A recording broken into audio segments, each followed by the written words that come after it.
Okay, problem 7.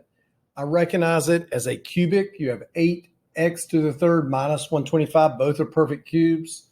So I'm going to write the binomial here. The cubic of that is going to be a 2x minus, and the perfect cube of 125 is a 5. Now, everything will be based off of that 2x minus 5. This is where we now put the sofas, okay? Now, S means square that first piece. So 2x times 2x, 4x squared. O stands for opposite sign. So instead of minus, we're going to put a plus because it had a minus in the problem. So we use an addition. F, fuse them together. That means take 2x and 5 and multiply them together. That gives me 10x. A means always add. And S, square the final piece. 5 times 5, 25. So that number 7 will break down into the binomial times that trinomial. Number 8. Well, again, same thing. I'm going to do it underneath here. Well, what multiplies together 3 times to give you 64? A 4. And then an n multiplied by itself 3 times gives you n to the third. And that y will be a y. Excuse me, because y times y times y gives you y cubed. Now we do the sofas part.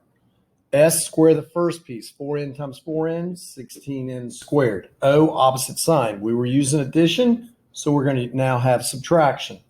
F, fuse them together. 4 times n times the y. A, always add. S, square the final piece. Gives me a y squared. Number 9.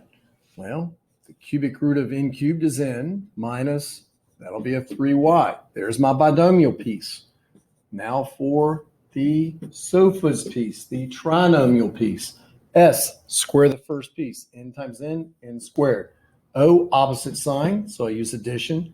F, fuse them together. N times 3y will be, nice order, 3ny.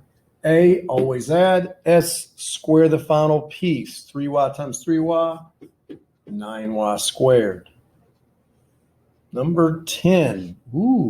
5 times 5 times 5 gives you 125. N times n times n gives you the n cubed. Plus 8 will be a 2 and a y. Now the sofas piece. S, square the first piece. 5n times 5n, 25n squared. O, opposite. It's addition, so I'm going to do subtraction. F, fuse. So 5n and 2y together is 10ny. A is always addition there, no matter what. And the final S, 2y times 2y, 4y squared. There you have 7, 8, 9, and 10, all dealing with the cubic polynomials.